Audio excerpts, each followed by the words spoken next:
1450 South Dixie Highway, just a stone's throw from the U. We're right here at Shake Shack.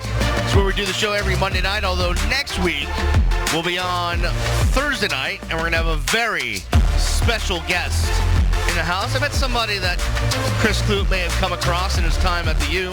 The man sitting next to me has won 2 national championships, 2 World Series winning teams, and now he'll slap the cuffs on you if you do anything bad. And he's definitely been working out much more than I have. Officer Chris Clute, second baseman Chris Clute, all-around great guy Chris Clute, joining us here on All Canes Radio. Chris, thanks for joining us, man. Thanks for having me. So, I mean, it's weird. I see you more at football practice now than I do over at, I'll always call it Mark Light. You tend to sneak over and watch a little football every once in a while during the fall and during the spring. You've been known to be pretty competitive about our football team. I try to get over there as much as I can. If I was bigger, a lot bigger, I probably would have loved to have played football instead of baseball. I can tell you that. We had a little interesting bet for entertainment purposes only last year. What was it? If they got to 10 wins, I was going to have to streak. It was 10 wins. Luckily for everybody, because you were going to hold me to it. Oh no, there was no doubt about it. Like this was not a joke. No, you were going to do it. Yeah. Streaking across Green Tree. Man. Yeah. That would have been interesting. Oh gosh. Absolutely. Thank you to Al Golden for not winning some game. All right, so Chris, let's update everyone. You're an officer with the Coral Gables Police Department. I am. You work during the days, and some people might see you in your squad car roaming around. How'd you get into law enforcement? Did you know that that's what you wanted to do when baseball for you ended? Yeah. Unfortunately, I wasn't talented enough to make it past AA, and my father was a police officer, so I wanted to become a police officer, when I was finished with baseball. When I got released from the Marlins in 2003, I put in my applications at different police departments here in Miami-Dade County, and Pinecrest was the department that picked me up first. I worked there for a year and a half, and then I transferred over here to Coral Gables. I've been here for 8 years. Pinecrest, that's all They're about... the worst. They're all about the speeding tickets, man. My first ticket was from a Pinecrest Cup. Don't you dare start speeding on like 112. Oh. 5 miles over, you're getting Forget stopped. about it, man. Oh. Yeah. And why did you move to the Gables? By the way, I just actually lost a little respect for you now. Just a tiny bit. Just because I started there? Yeah. Wow, they were the first ones that picked me up. Okay. You had no choice. You go where you got to go, but what made you, I guess, move to the Gables from Pinecrest? I mean, at the time, looking back, Coral Gables was supposed to be one of the best departments within Dade County. And I wanted to become a Coral Gables police officer. I put my application in, and I had to wait a while. I thought, I may be able to come over here and do a little more than just traffic in Pinecrest. I gotcha.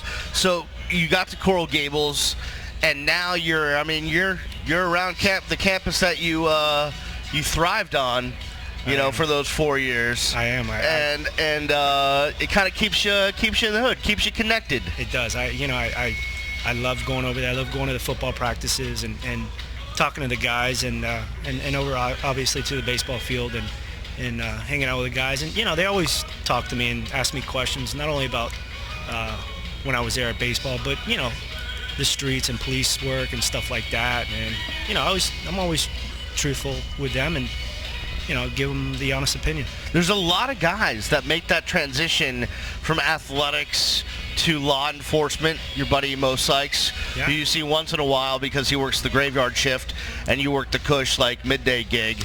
And you'll probably tell Mo about that about 78 times a week if you could. Oh, no, I do. But why is that? Why do guys that seem to? There's a ton of them. I mean, you're looking at Randall Hill, obviously he's federal law enforcement, and a bunch of other guys we've known throughout the years, Delvin Brown, who have gone that way. Is that a natural thing for an athlete to kind of make that leap? It is. For me personally, I never wanted to be inside an office, right? Inside of a cubicle or anything like that. I always wanted to be active, and police work is you're out on your own, out in the street, being active, and I figured that'd be a great thing for me.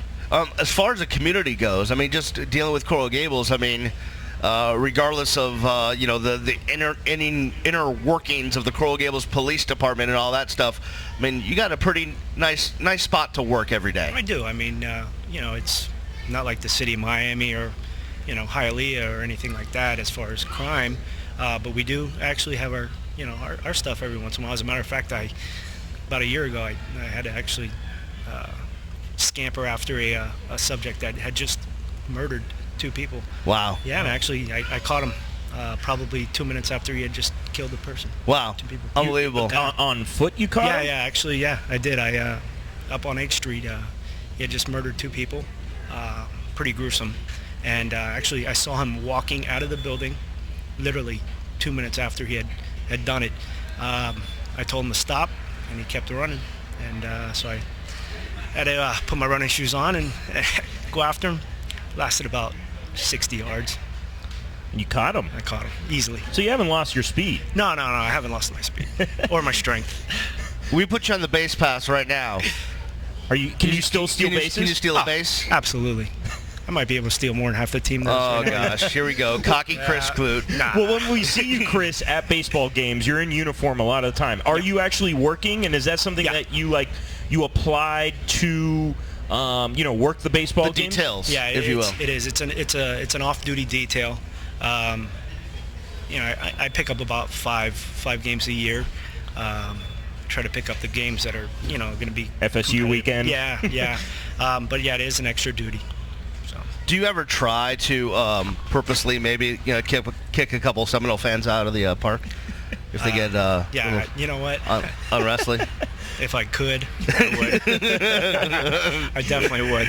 Oh. I would. Talking with Chris Clute, former UM baseball player, 2-time World Series champ, and current Coral Gables police officer right here on All Canes Radio. Chris, we're definitely going to reminisce about your days at the U and talk about that, and we will in the next segment. But first, how has this community changed? There's been so much development since you got here in the late 90s. How have you seen this, just the university and the surrounding area? I mean, how has it changed? Big time. I mean, you look at the baseball field. I mean, when I played there, they didn't have the press box. I did the games under a tent. Yeah, I mean, under a tent. Right. I mean, the locker room that I had was a matchbox compared to what they have now. I mean, right. Look at the Bank United Center. Yeah. They didn't have that back then. So I mean, there's a lot of money that's being raised, obviously, for good, for the school and for the athletic department. How does something like the Bank United Center affect your job? I mean, how does, not only from like a traffic standpoint, but also maybe a crime standpoint, or just that you guys have to be maybe more aware of the only this crime area that's going now? on in the Bank United Center is when we're robbed on calls. Yeah, no, that happened a few times. Yeah. No, you know what? Actually, it's helped out the police department big time. There's a lot of off-duty jobs there, a lot of opportunity to work, extra duties, basketball games, concerts, graduations. I know the high school graduations are coming up pretty soon. They have like 15 different graduations, concerts and stuff like that. They got some MMA in there too, and I'm thinking you might want to yourself get in the octagon. You look like you're ready to go in the octagon. I don't know. I probably have to work out a little more, but yeah. Chris Clute, whose arms are bigger than a Volkswagen. It's fine. Let me ask you this question. You said, you had a family history in law enforcement, always wanted to get into law enforcement. What satisfaction do you get about giving back to this community? Huge. I mean, going back to what I just said about, catching the subject about a year ago, it hasn't gone to court yet. Right. It's going to go to court. And to see the victim's family, which I haven't been able to meet, talk to, or anything like that. I'm looking forward to that, and at least bringing justice to them. Biggest, most, what's the word I'm looking for? The call you get the most as you're roaming the streets of the city of Coral Gables, the city beautiful. Suspicious person. Everybody in Coral Gables is a suspicious person. I need to stop walking around. Even though most of the time they're not. Yeah. So how do you respond to that? You have to respond, right? You got to go, and most of the time I'll find the person, and they're either like a FP&L worker wearing an FP&L shirt in a FP&L truck, or it's I even get City of Coral Gables building and zoning or code enforcement officers that have the uniforms on. Yeah. But at some point they call and they're supposedly suspicious. I don't know how that is, but anyways, we have to respond. We always have to respond. If somebody calls, we have to respond, and we just kind of take it from there. Last stuff on the police work, and then we'll take a break and we'll get into the baseball after the break. Do you have any funny stories? Like just anything like someone fell asleep at the wheel, or anything hilarious? There are all the time. When I used to work on the midnight shift with Sykes, actually. Oh, I'm sorry. We would always have the Thursday night, early Friday morning college crowd coming back from the Grove. Right, of course. Several times. Which you were a part of at one point. You may have partaken once or twice. Yeah, absolutely. Yeah. Anyways, back in the day, yeah. But we would have the kids that have had probably 1 or 2 or 3 or 4 more beers than they needed to. Right, sure. Walking down Ponce, kind of maybe missing a thing or two on their clothing articles. Come on. Yeah. Anyways, we can kind of help them out a little. You've seen naked, or not naked, but half-naked people walking down Ponce? Or more. Yeah. That. How come I never? That didn't happen when I was walking down Ponce. That didn't happen in my day. Yeah.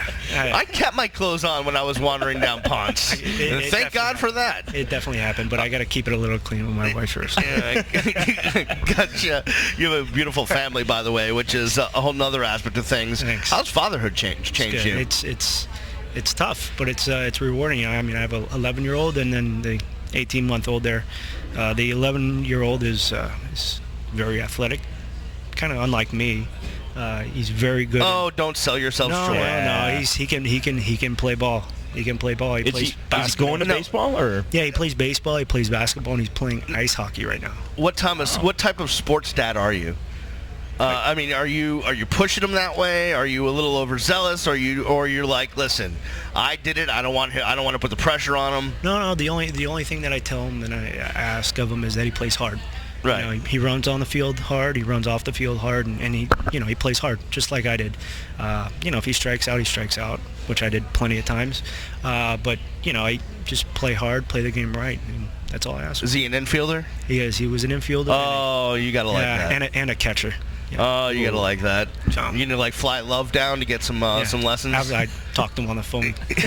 Give me a pointer or two. It might be the wrong guy to talk to. We're gonna take a break. When we come back, more with Chris Clue. We're gonna get into the '99, the 2001 teams, all the great guys he played with. We'll do that and more after this on All Canes Radio, live from Shake Shack. We don't care about nobody except it's you. We don't. You're listening to All Canes Radio. Canes fans, it's the Beast, and we've been telling you all